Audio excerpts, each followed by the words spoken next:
Very good morning, dear student. Today I'm starting one of the pre-video of derivation. So derivation, so far I have made 3 to 4 pre-video on context-free grammar. This is the 5th video, so which is very important topic I'm covering here. Derivation, you all know that derivation is one kind will going to derive some kind of string from starting point. So we'll see derivation is used to find whether the string belong to given grammar or not. That is the way. That is the when point is remember need to point out here with respect to derivation. Derivation is a very important topic which is used to find out the desired string from the set of grammar or set of given grammar or not. There are two types of derivation. One is called leftmost derivation, other one is called rightmost derivation. Let us see what is the definition of leftmost derivation. Leftmost derivation is a derivation of a string w. Suppose it's a string w in a grammar G is a leftmost derivation. When you say it is a leftmost derivation, condition is if at every step the leftmost non-terminal is replaced. We'll see the example. What is that we have to see? Yeah, given the grammar, S gives S plus S or S minus S or S star S or S divided by S or E. So what's our job is you have to find out the string, output string A star A minus A. We'll see now. S gives, I'll take one of the grammar, S gives S minus S. S gives S minus S. Just a minute. S minus S, right? So which is the leftmost variable in this? There are on the right side of S minus S. First S is the leftmost variable and you are replaced by E. So that replaced by S star S. Okay. Correspondingly, the derivation steps as derived by derivation tree. So this is a derivation tree, right? So now first, so next it is see that there is a first S is a leftmost variable which is replaced by again A. So now there are two variables in these steps. Okay, first S is a leftmost variable that is replaced by, we have shown that by color coded the color underline as making. So we'll see. And the next S, there is only one S is there, that is this one, that S is a leftmost variable. Now this is a way you have derived the string. Okay, correspondingly this is the leftmost derivation and there is a parse tree, can say corresponding leftmost parse tree. This is representing the structure of derivation. This is about the leftmost derivation. Let us move on to the rightmost derivation. The definition of rightmost derivation is exactly similar to the leftmost derivation thing and little change. So what is that? The derivation of string w in a grammar G is a rightmost derivation if at every step the rightmost non-terminal is replaced. We have to replace the rightmost non-terminal symbol, so that is very important. It is all called non-canonical derivation. First of all, what is that? Now grammar is S gives S plus S or S minus S, S star S or S divide S A. So string S gives A, S star S, which is first S is replaced by the rightmost variable. We have to replace by the rightmost variable which is replaced by A, S star S minus A. So again there we have to find out the next step, rightmost variable. That first S is a rightmost variable replaced by A. And second S, there are two variables are there, are non-terminals. Second S is the rightmost next rightmost variable which is replaced by A. There is in this step there is only one variable or non-terminal, that S itself is a rightmost variable that is replaced by A. Yeah, this is called rightmost derivation and correspondingly there is a parse tree which represent the structure of the derivation. Let us see move on to the next slide and we'll see what are the example how to do that. Right, we have one of the grammar as given here. They ask us to find out the perform the leftmost and rightmost derivation. Let us see that one of the examples in like this. Okay, I need to find out the string is called 0 1 0 1 1. Right, so here it is. I think this is not visible, right? I'll take one of the example straight away here. I'll explain it how to derive that. I have do that LMD here, leftmost derivation. I'll take there is only one start symbol here. It is there is a I'll start with the start symbol, which is a leftmost variable. Here it is a first A is a leftmost variable.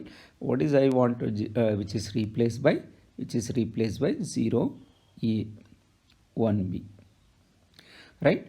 So now again there is a one more leftmost variable, which is again it is a which is replaced by again 0 A 1B, right? Again there is a leftmost variable is this one, which is replaced by what? Epsilon, right? Epsilon, okay, 1B, right? So now there is 0 0 and 1. This is the next leftmost variable, which is replaced by 1 0 0 B 0 B. Again there is a one more leftmost variable, which is replaced by 0 1 0, which is replaced by 1B, right? Again there is a leftmost variable, which is replaced by 1 0 1 epsilon, right? So now we are derive the string 0 0 0 1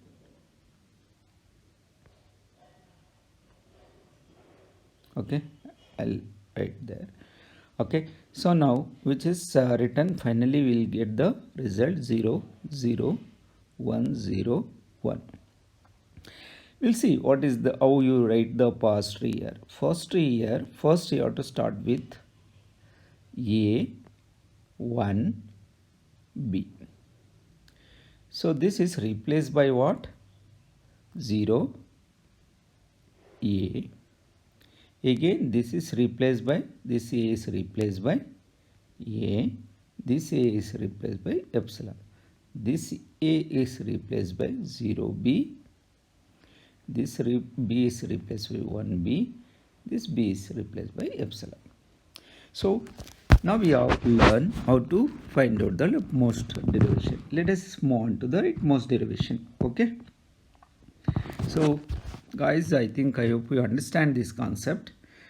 You'll see that how to do that rightmost derivation. Leftmost derivation, it is you can see correspondingly.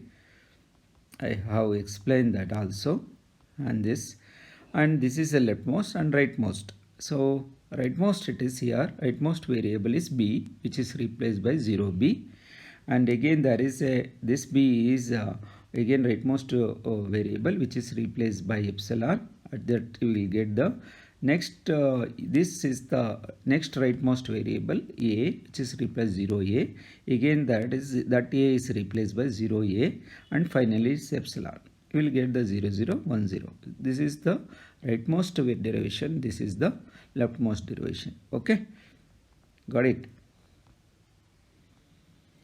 Right, let us see one more example now. It is have our grammar as given here. That is need to derive the string 4 plus 2 star 3. You'll see S gives E gives in turn T plus E, RT minus E, RT. T gives F star T, or F divide T or F. So there is an integer. Wherever the integer has come, you have to replace that integer by 4 or 2 or 3. Anything it can be replaced. Let us see how to do that. You have to start with the root symbol, that is a start symbol. S gives E. So E is a you can have replaced by one of the rule is T plus E or T minus E or T. So that is depending on the way you want to derive the string. That is you see, that is a leftmost variable, that is only one variable is there, that replaced by t plus e. Again there is a two variables in this, one is t, other one is e, which is the leftmost. So third is a t is replaced by f. Okay, f is replaced by what? 4. So again he give e, there is only one variable, that is e, which is replaced by e. Okay, what is that? What you want here? It is a t. It is replaced by t. T is replaced by f star t. Okay, so now we have to replace that. F is replaced by 2 and t is replaced by f. F is replaced by 3, right? So we have got a string, right? This is the LMD. You can say it is LMD, leftmost derivation. Okay, similarly for rightmost derivation, we can start with the say, and right is replaced by t, t is replaced by f star t, and that t is rightmost derivation t variable is a t, t is replaced by f, f is replaced by 3. Again there is a two variables are there, that is you have to locate the rightmost variable, and again there is only one variable, that itself is the rightmost variable, which is replaced by. This is a rightmost derivation. I think you have seen this video 2 to 3 problems on rightmost. We'll see one more example. I have three rules on S, right? S gives SA, or S gives A, or epsilon. So this is also called as an epsilon. Caps is also called as an epsilon. Right? Rule number 1, I apply that. Rule number 1 is S gives SA. Rule number 2, I am applied that for S is replaced by this, S is replaced by AS, and that S is replaced by again AS, and some point of time you have to terminate. So we'll get the result, it is AAA, right? So that is okay. This way it can be derived. That is a we have applied the rightmost or leftmost. It is a way. Okay, look at the corresponding past tree. Okay, and example. We have one more example like that. We'll see. Okay, so these are the examples. S gives E, and S gives BA, and S gives AB, and S gives A, and S gives, there are three condition rules on S, and two rules on A, and two rules are three rules on A, and one rule. We have one more rule. Okay, so all the variable, there are three variable is A, B. All the S on three rules, and A have three rules, and B have three rules, right? We have, if you do like that, it is again you have to apply and find out the sum of the strings called either you can apply LMD or you can apply RMD. These rules will be give us whatever the string is derived by corresponding grammar. So based on that, sometime they will give the in exam, sometime they will give string to string, will give string, output string, then based on that they will give a grammar also. It will ask you to derive that string, but sometimes they won't give. You need to find out your own string and correspondingly what grammar has given. So based on that you have to derive it. Okay, so this is the best example. Okay, this is a past tree. So there is one more question is in your mind. How do you find a past tree for a given input? That's very interesting. Here it is, there is a plus times, right? Suppose I plus I star A. So this is a string is given. Okay, I have A, B, A, B, right? This also string can be correspondingly can be derived from the corresponding grammar past tree. These are the best example. Please I have to take down, and most of them I have I'll cover it in the please you have to solve these problems not at your home, and if not get the exam the particular